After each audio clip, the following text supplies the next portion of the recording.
요즘에 물가가 많이 올라서 걱정들을 하고 있는데 그 중에서도 제일 실감나는 게 대파의 가격입니다. 그래서 제일 곤란을 겪고 있으신 분들이 파닭 파시는 분들, 팥값이 닭보다 더 비싸죠. 그래서 고민이라고들 하고요.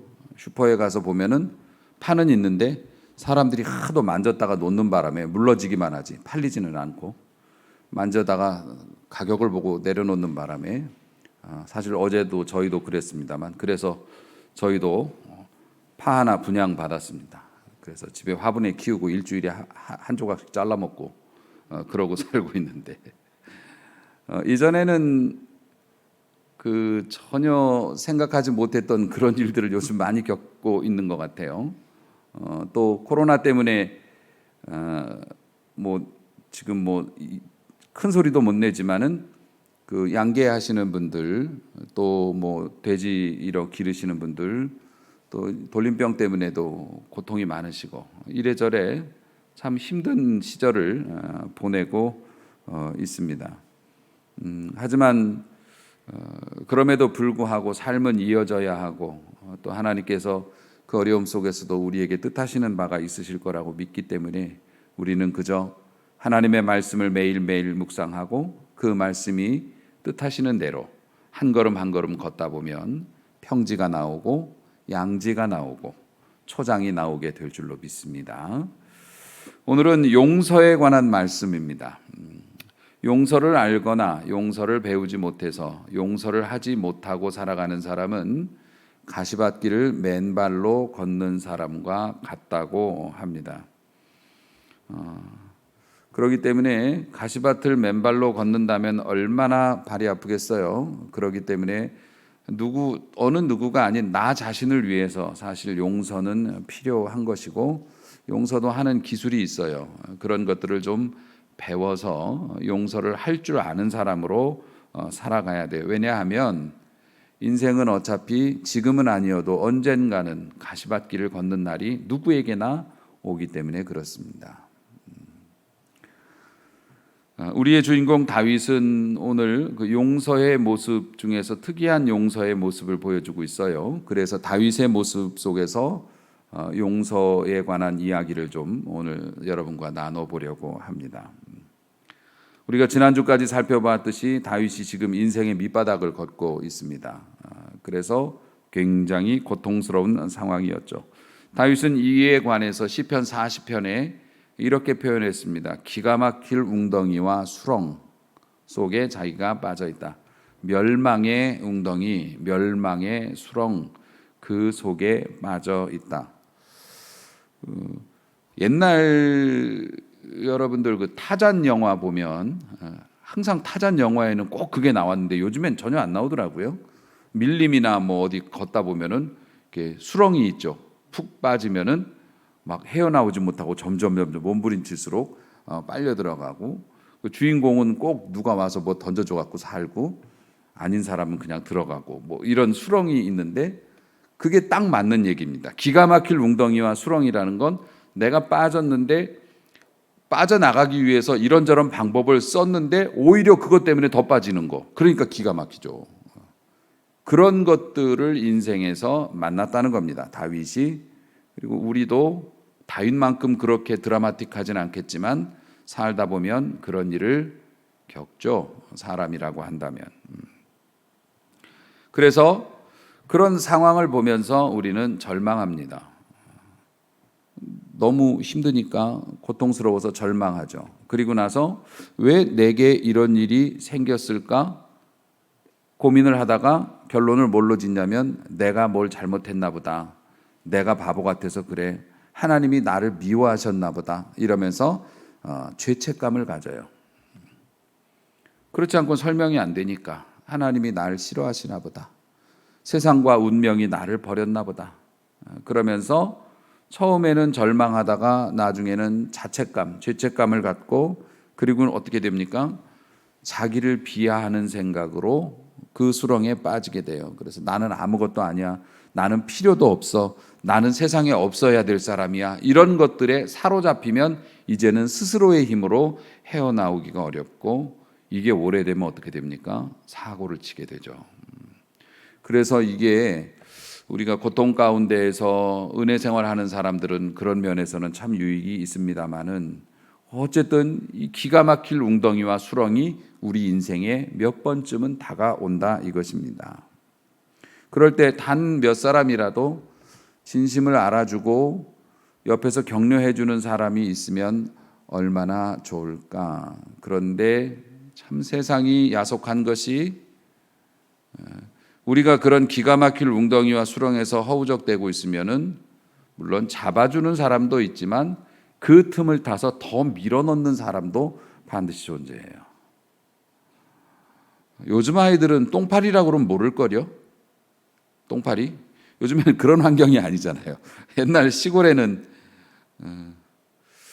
여러분들 복면을 쓰고서 예배를 드리니까 다 눈들이 왜 이렇게 무서워? 눈을 못 마주치겠네.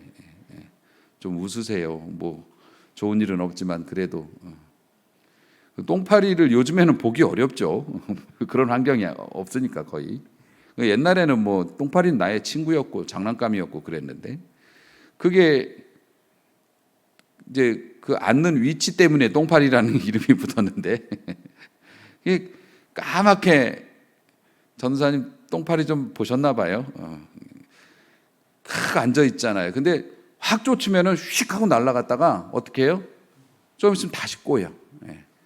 그런 것처럼 연예인들 같은 경우에도 악플을 달거나 막 그 저주의 글을 퍼붓고 정치인들 같은 경우에도 또 국가 위정자나 이런 사람들에게 막 그런 물론 잘못한 부분도 있겠지만 그런 거 하는 사람들은 뭐라고 하면 이렇게 확 흩어졌다가 또 이렇게 모이고 근데 그걸 당하는 사람 입장에서는 연예인들 같은 경우에는 그런 걸 당하는 사람 입장에서는 죽을 맛인 거죠.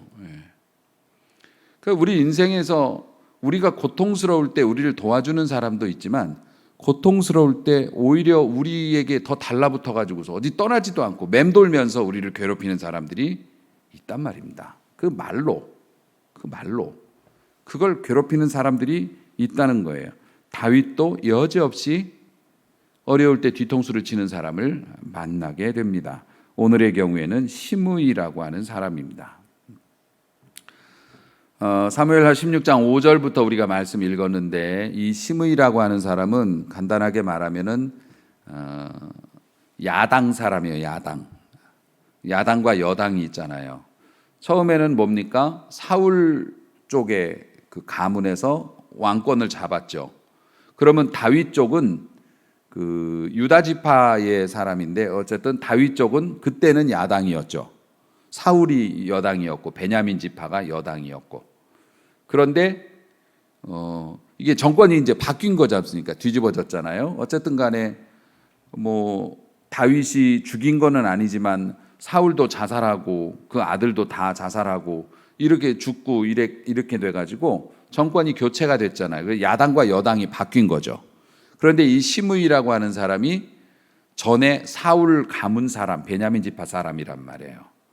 그러니까는 현재 여당이 하는 일이 다윗이 하는 일이 다 마음에 안 들어. 원래 그렇지 않습니까? 여야가 바뀌면 그런 일이 있잖아요.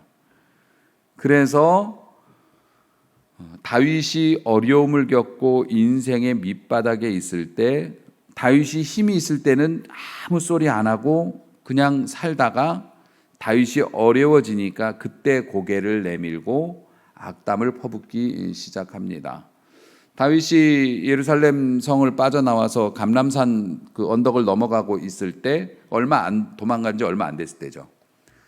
이 사람이 멀찌감치 떨어져 가지고서 또 가까이 있으면 죽을 수도 있으니까 멀찌감치 떨어져 가지고 악담을 퍼붓습니다. 그러면서 따라오면서 돌을 던지고 흙을 뿌리고 막 이러면서 큰 모욕을 줍니다. 그러니까 사람이 뭐 나쁜 말을 하거나 모욕해도 때를 봐가면서 해야 되는데 정말 안 좋은 때를 시므이는 골랐던 거죠.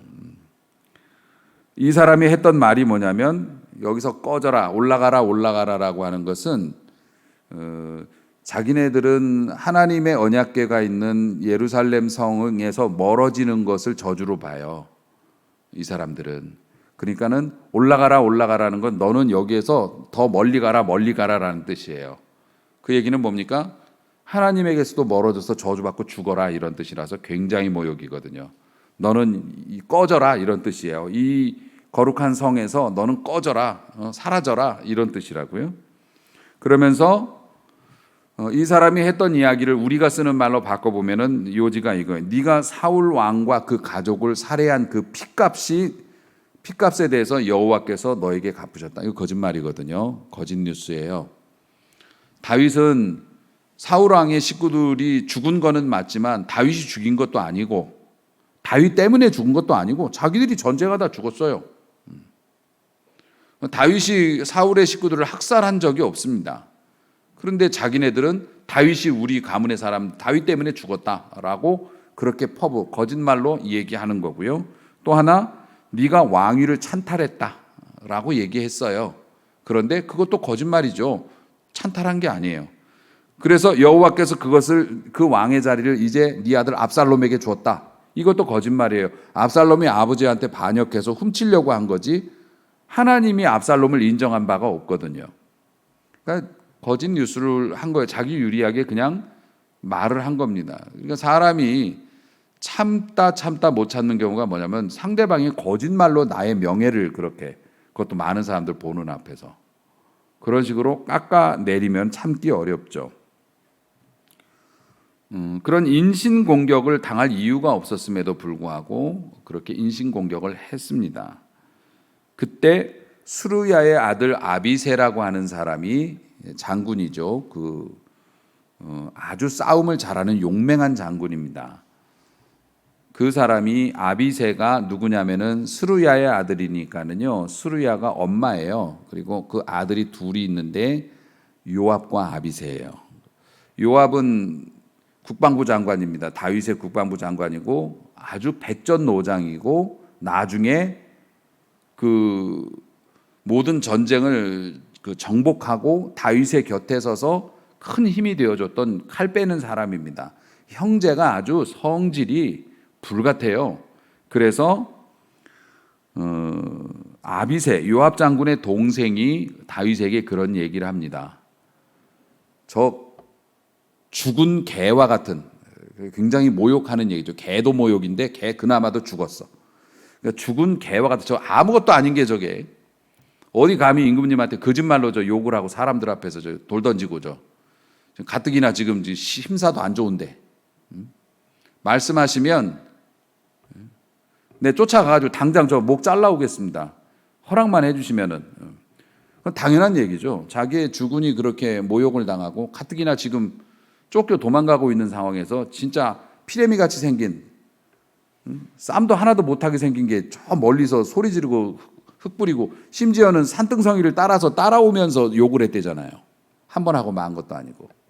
그러니 당연히 혈기가 왕성하고 칼을 휘두르는 이 장군 입장에서는 말씀만 하시면 내 즉시 가가지고 저거 머리 잘 나오겠습니다 라고 얘기할 법하죠.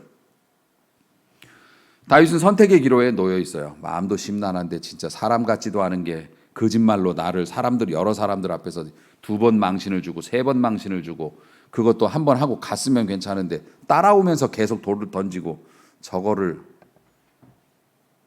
자기가 입만 떼면 저건 죽은 목숨이죠. 다윗은 결정을 해야 했죠.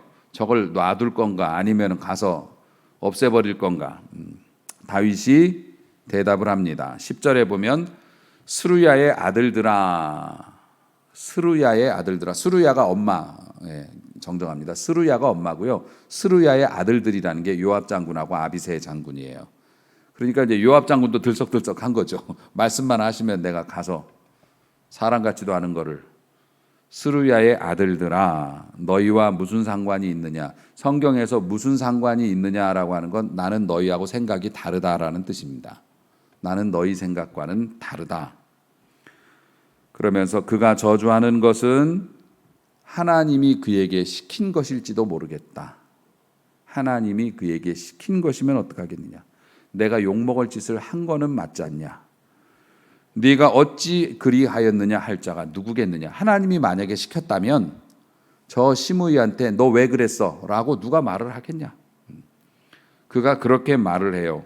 또 11절에 보면 다른 신하들한테도 돌아보면서 이렇게 얘기를 합니다. 내 몸에서 오늘 지금 상황 봐라.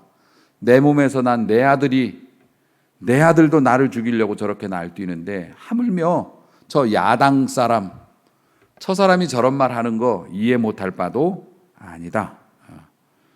여호와께서 그에게 명령하신 것이니 그가 저주하도록 내버려 둬라. 이렇게 얘기를 합니다. 그러면서 12절에 속은 상하다.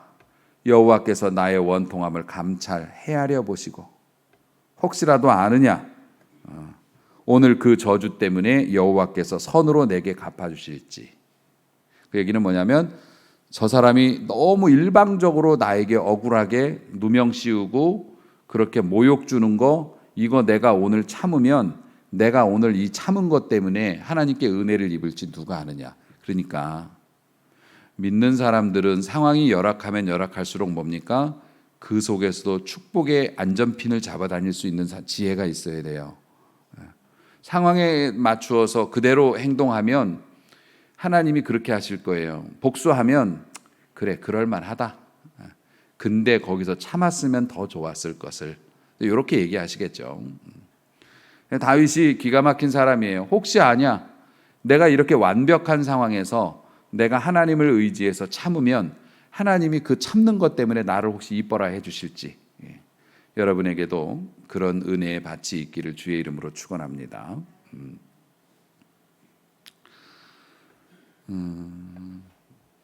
그 찰스 스윈돌 목사님이라고 제가 존경하는 그 목사님이 계신데 그 목사님이 저서에서 이렇게 표현을 했어요.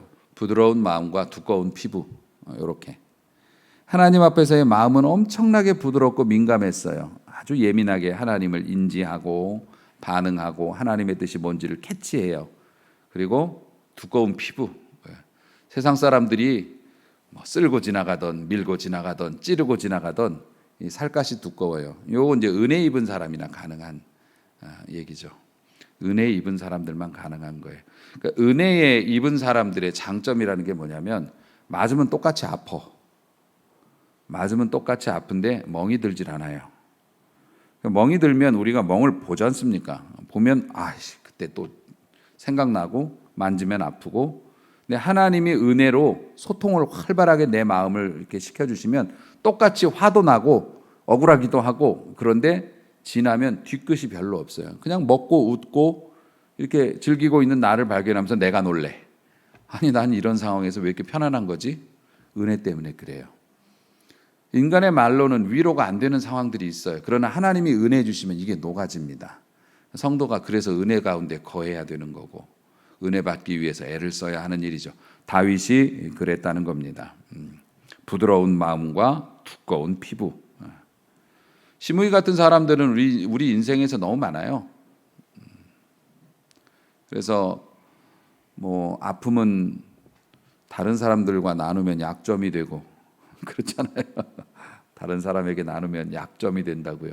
왜냐하면 시므이 같은 사람들이 우리를 동정하거나 위로하기는커녕 그걸 가지고 말을 퍼뜨리고 그걸 가지고서 비방하는 재료로 쓰니까 어차피 시므이 같은 사람들은 많습니다. 이러쿵 저러쿵 하는 말들로 상처 주는 말들을 뱉으면서 내 주변을 맴도는 그런 사람들 인생에 많이 있어요.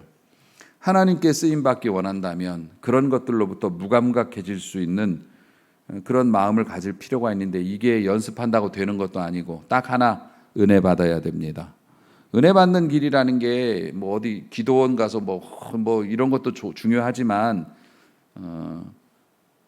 하나님을 느끼면 은혜가 됩니다.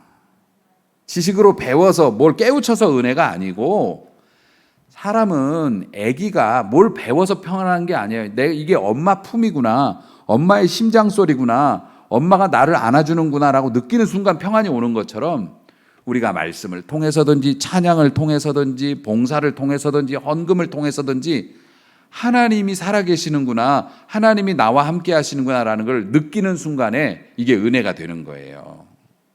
그러면 칭얼거리지 않게 되거든요. 그러니까 하나님을 체험할 수 있는 많은 기회가 여러분에게 있기를 원하는데 그런 무감각을 가져야 되는데 아직 저도 멀었어요. 누가 뭐라고 한마디 하면 그거 가지고 그냥 며칠씩 마음고생하고 그러는 걸 보면 저도 아직 멀었다는 생각이 들지만, 어쨌든 저도 여러분들도 하나님의 은혜로 말미암아서 부드러운 마음과 두꺼운 피부를 가진 사람으로 쓰임 받을 수 있기를 소망합니다. 시간이 흘렀어요. 아시다시피 압살롬은 죽었고 전쟁은 다윗의 승리로 돌아갑니다. 그렇게 되면 이제 귀환을 하게 되죠. 다시 예루살렘을 향해서 귀환을 합니다. 왕으로 복귀하는 거죠. 그래서 나루터에서 배를 타고 이제 강을 건너서 예루살렘으로 가려고, 나루터에서 배를 타려고 하고 있는데 시므이라고 하는 그 인간이 가족들을 데리고 나타납니다. 그리고 꿇어 엎드려서 싹싹 빌어요. 19절부터 그런 내용이 나옵니다. 뭐라고 얘기하냐면, 왕이 아뢰되 내 주여, 왕께 아뢰되, 시므이가 엎드려서 하는 얘기예요. 내게 죄를 돌리지 마옵소서. 그래요. 진짜 얼척없지 않습니까? 자기가 한 일이 있는데 자기 죄를 묻지 말래요.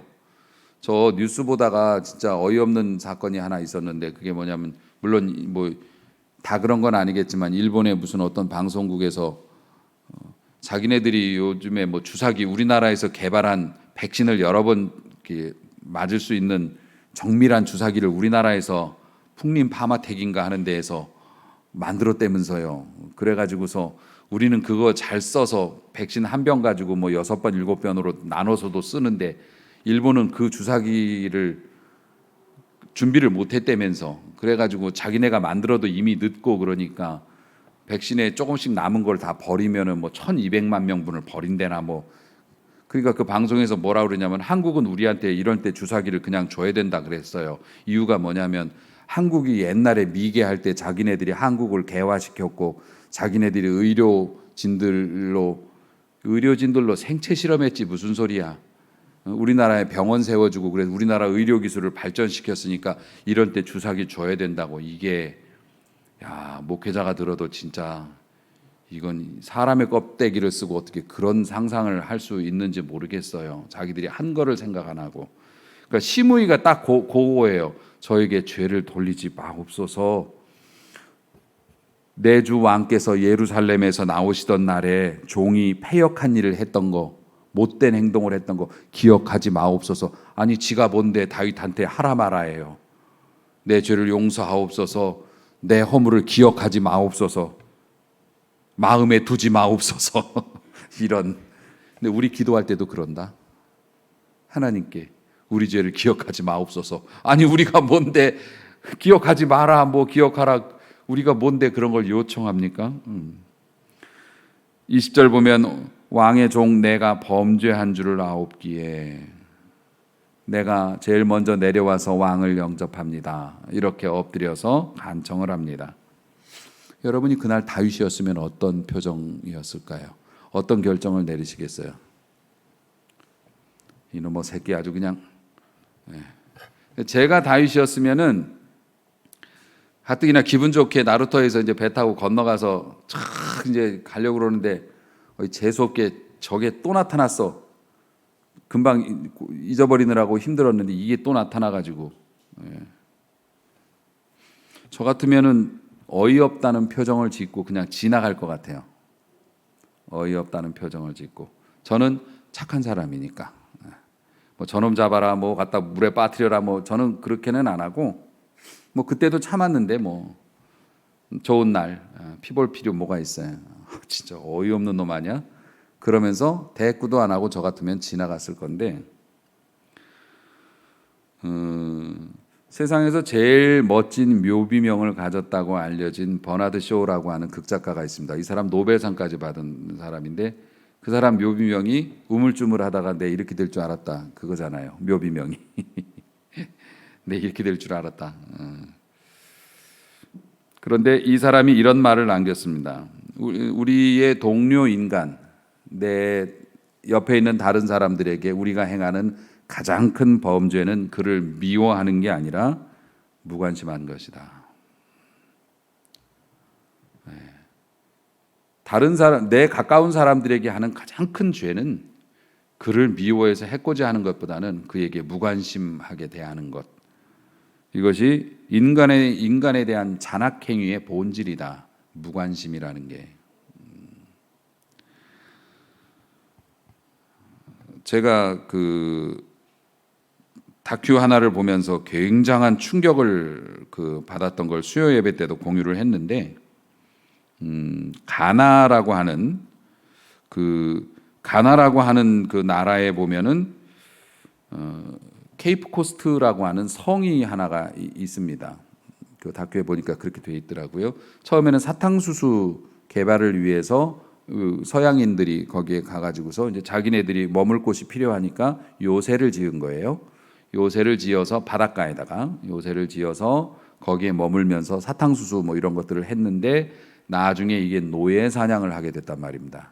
이 사람들이 노예 사냥을 해서, 노예가 아니잖아요 원래 이 사람들이. 밀림에서 자기들이 그냥 살던 우리 같은 사람들이에요. 아버지이고 아들이고 그냥 딸이고 엄마고 그런 사람들이에요. 자유인이었다고요 이 사람들을. 그런데 노예 사냥꾼들이 가가지고서, 심지어는 노예 사냥도 어떻게 했냐면 옆에 부족을 돈 주고 매수를 해. 그래서 지들끼리 잡아오는겨. 다른 동네 사람들을 잡아다가 이 성으로 끌고 오면 그 성에다가 이 노예들을 감금해 놓고, 자기네 본국에서 포르투갈이나 뭐 영국이나 뭐 이런 데서 배가 오면 그 배에다가 이제 실어서 보내는데, 수용을 해야 되는데 이 성이 크질 않거든요. 옛날에 지었으니까. 남자 노예를 가두던 곳은 우리 아파트의 지하 주차장처럼 이렇게 내려가는 길이 있고, 그냥 그 막혀 있어요. 막혀 있고 요만한 창문 2개 있고, 거기에다가 우리 교회 본당보만한 밑에는 공간이고, 여기다가 몇백 명을 둔다는 거예요. 사람을 때려 넣는다는 거예요. 누울 수도 없을 정도로. 거기다 그게 생리 현상은 어떻게 해결했겠냐고요. 그 노예들을 먹는 건 어떻게 했으며 생리 현상은 어떻게 해결했을지. 저 화장실 가고 싶어요. 그럼 다녀와. 그랬을 리는 없을 것 같고. 인간이 인간을 잡아다가 거기다 집어넣고, 심지어는 최소 몇 주에서 심지어는 6개월까지도 거기에 사람을 두면 죽잖아요. 병 걸려 죽고, 더러워서 독 올라갖고 죽고, 죽으면 갖다 바다에다 내버리고, 잡아오니까, 공짜로 잡아오니까. 인간이 인간을 데려다가 노예라는, 그 사람들이 왜 노예냐고. 그런데 쇠사슬 채워가지고 거기다 그렇게 가둬놓고, 여자들도 따로, 여자하고 남자는 분리해서 그나마 가뒀는데, 여자들을 가둬놓은 그런 지하 감옥에 보면은 그 와중에 또 노예상들이 이 여자들을 성적으로 학대를 했다는 거예요. 그 중에 또 잡아다가 자기들의 요구를 들어주지 않으면 고통을 주고 고문을 하고 들어줄 때까지 그랬다는 겁니다. 그러니까 이 여자들도 살 수가 없죠.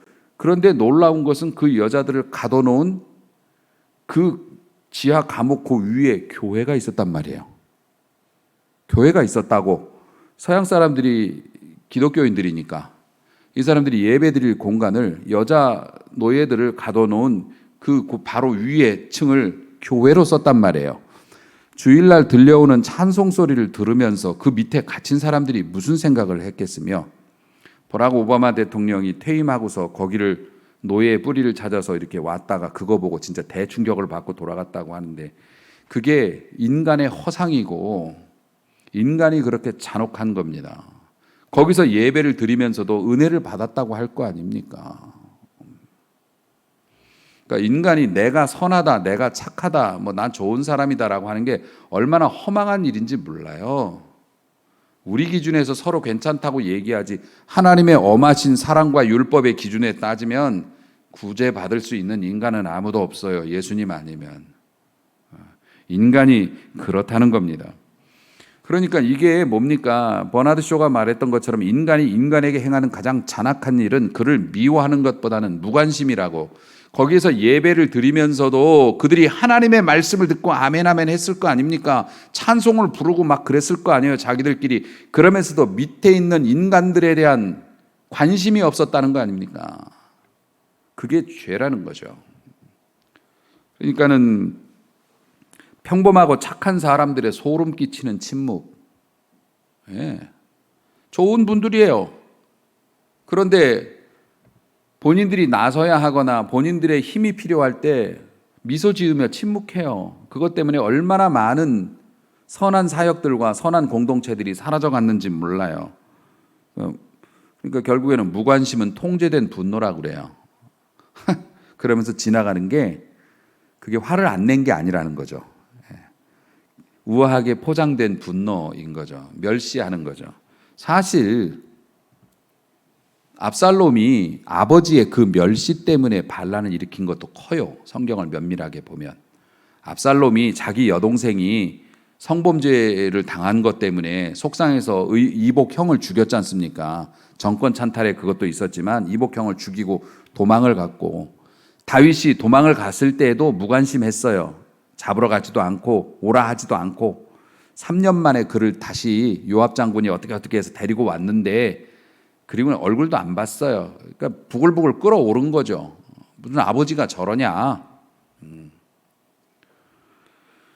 그런데 다윗은 이제 성장했지 않습니까? 고통을 통해서 성장하니까 다윗은 그를 째려보고 한번 지나가거나 아니면 부하들한테 저놈 죽여라 하지 않고 용서를 해줍니다.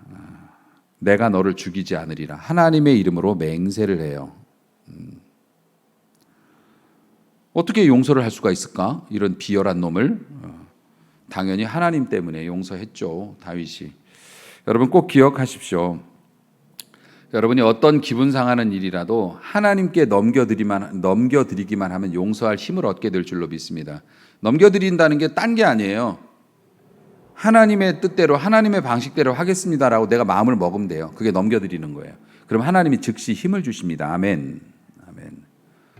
뭐든지 그래요. 자녀 문제, 남편 문제, 아내 문제, 뭐 물질 문제, 뭐 어떤 거, 다른 거 모르겠고 저의 생각도 있지만 하나님의 뜻대로 하기를 원합니다 라고 그렇게 여러분이 마음속으로 딱 결단하고 고백하고 기도 한번 하면 하나님이 지혜도 주시고 평안도 주시고 힘도 주시고 여유도 주셔서 하나님의 뜻대로 따라갈 수 있게 해주실 줄로 믿어야 할 것입니다. 그렇게 됩니다.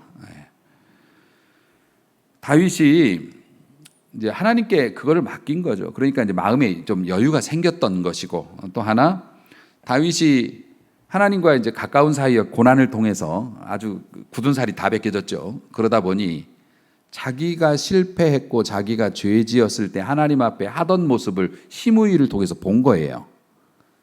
자기 허물을 뭐 기억지 말아달라, 내가 범죄했다, 막 시므이가 그러잖아요. 근데 다윗이 자기가 하나님께 그랬던 기도가 있었거든.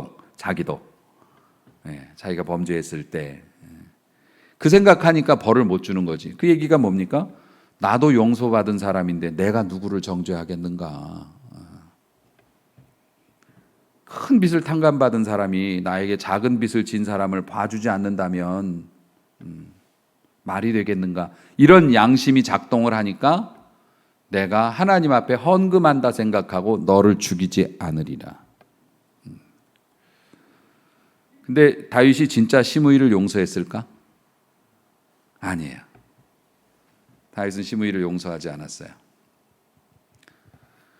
다윗이 시므이를 그렇게 살려두고서 이제 죽이지 않고 다 이제 정권을 회복하고 하고 다윗이 늙어 죽을 때 늙어서 죽기 전에 자기 아들 솔로몬을 왕으로 삼지 않습니까?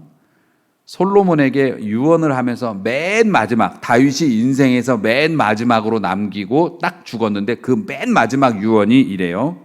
열왕기상 2장 8절. 바울임 베냐민 사람 게라의 아들 시므이가 너와 함께 있다. 니네 동네에 살고 있다. 이 예루살렘에 살고 있다. 주소까지 다 말해줬어.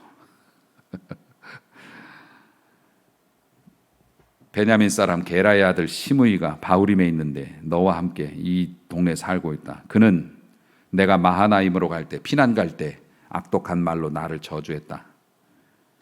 그런데 내가 돌아올 때 그 사람이 요단강까지 와서 나에게 무릎 꿇고 빌고 사정해갖고 내가 여호와를 두고 맹세해서 너를 칼로 죽이지 않겠다라고 맹세를 했기 때문에 내가 그를 죽이지 않고 살려두었다.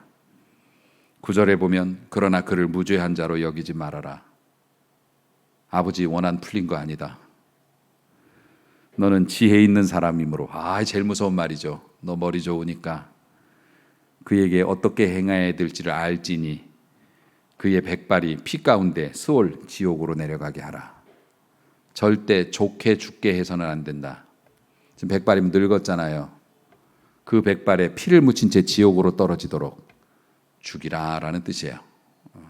실제 솔로몬이 나중에 아버지 돌아가시고 나서 이 시므이에게 그 가택연금 비슷한 걸 내립니다. 그러니까 너는 이 지역을 벗어나지 말라. 네가 이 지역을 벗어나서 강을 건너면 너는 죽으리라. 나중에 이 시므이가 죽으려고 그랬는지 염소인지 뭔지 잊어버려가지고 그거 찾으러 강 건너 몰래 넘어갔다 왔다 걸려가지고 사형당했습니다. 아버지의 뜻을 이루어 준 거죠. 다윗이 용서한 겁니까? 안 한 겁니까? 용서했어요? 안 했어요? 내가 어려운 걸 물어봤나요? 용서? 네, 했어요. 용서한 거예요. 여러분, 용서를 하라는 말을 들으면 우리가 싫어하는 얘기가 뭐냐면 그를 사랑하라는 말로 들리기 때문에 싫어하는 거예요. 용서라고 하는 것은 꼴을 보아준다라는 거예요. 꼴을 안 보아준다는 건 자르는 거고 죽이는 거고 없애는 거고 헤어지는 거고 찢어지는 거죠. 꼴을 보아주는 건 미워. 그런데 내 앞에서 치우지 않고 놔둬. 하나님이 우리의 꼴을 봐주신 거고 나한테 해를 끼치고 내가 그렇게 힘들 때 거짓말로 사람들 앞에 날 모욕하고 사람 같지도 않은 게 막 이러면서 그러면은 그래 놓고서 나중에 내가 좀 좋아지니까 또 와가지고 친구하자고 뭐 살랑살랑 그래요. 그런 사람은 어떻게 좋아해요? 심지어 뭐 나에게 피해를 끼친 사람이 와서 사과한다고 해서 어떻게 좋아져요? 내가 어떻게 그를 사랑하고 예전처럼 막 그 밥 먹으러 가자 뭐 맨날 카톡하고 뭐 해 어떻게 그럴 수 있어? 용서하면 그래야 된다고 생각하니까 우리가 용서를 힘들어하고 싫어하는 건데 하나님은 다윗이 이 사람을 용서한 걸로 인정하셨어요. 그러니까 여러분 용서라는 게 속마음까지 좋아하는 걸 용서가 아닙니다. 죽여야 될 거 내 앞에서 치우지 않고 꼴을 봐주는 거예요. 꼴을 봐준 거를 하나님은 용서로 인정하셨다고요. 그러니까 우리도 역시 마찬가지예요. 나에게 피해를 끼친 사람이나 회사에서 나에게 뭐 일 못해서 무능한 것도 뭐 잘릴 사안이긴 하지만 고의적으로 나한테 뭐 해를 끼치거나 뭐 이런 사람들. 그런데 이 사람이 싹싹 빌어요. 죄송하대. 안 그러겠대. 다시 뒤통수를 맞을 망정 또 봐줘요. 그런데 어떡합니까? 예의주시하죠. 예의주시한다고 해서 용서를 안 한 거 아니라고요. 그러니까 우리 인간의 용서는 하나님 때문에 하는 거예요. 하나님이 나를 용서해 주셨기 때문에 나도 너에게 죄를 묻지 않을 뿐이지 원한 섞인 감정마저 사라질 수 있는 건 아니에요. 오죽하면 다윗이 그 엄중한 순간에 자기가 죽기 맨 마지막에 나 솔직히 다윗이 이런저런 얘기 많이 해서 요압 장군도 정리해야 된다 뭐 이런 얘기하고 했는데 맨 마지막에 나 솔직히 죽을 때 너무 억울한 게 있어. 저 시므이 저놈이 내가 진짜 어려울 때 나 쫓아다니면서 욕하고 그랬어. 너 나는 못 죽여. 내가 맹세한 게 있어갖고. 너 똑똑하잖아. 저 사람 좋게 죽으면 안 된다. 너 알지? 어떻게 해야 될지. 오죽하면 그러고 죽었다니까요. 다윗이. 용서한 건 아니었어요. 그러나 다윗이 그의 꼴을 봐줬던 게 뭐예요? 하나님 때문에. 자기가 용서받은 과거가 있기 때문에 꼴을 봐준 거예요. 그냥 놔둔 거예요. 불이익을 주지 않은 거예요. 그러니까 여러분 용서를 한다고 하는 것은 상대를 봐주는 거예요. 그리고 불이익을 주지 않는 거. 그 선까지만 가도 하나님은 여러분이 용서했다고 여기실 거니까 꼴을 좀 봐주시기를 바랍니다.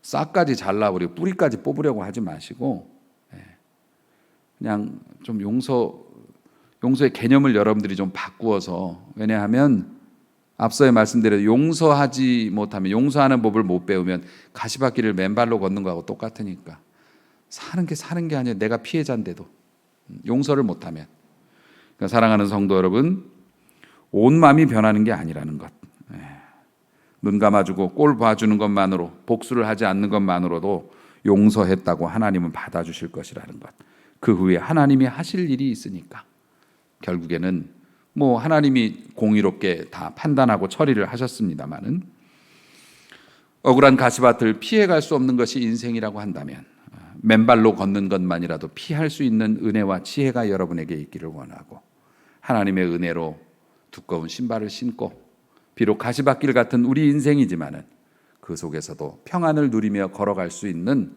지혜로운 용서의 사람으로 우리 모두가 쓰임 받을 수 있게 되기를 주님의 이름으로 축원합니다. 기도하시겠습니다.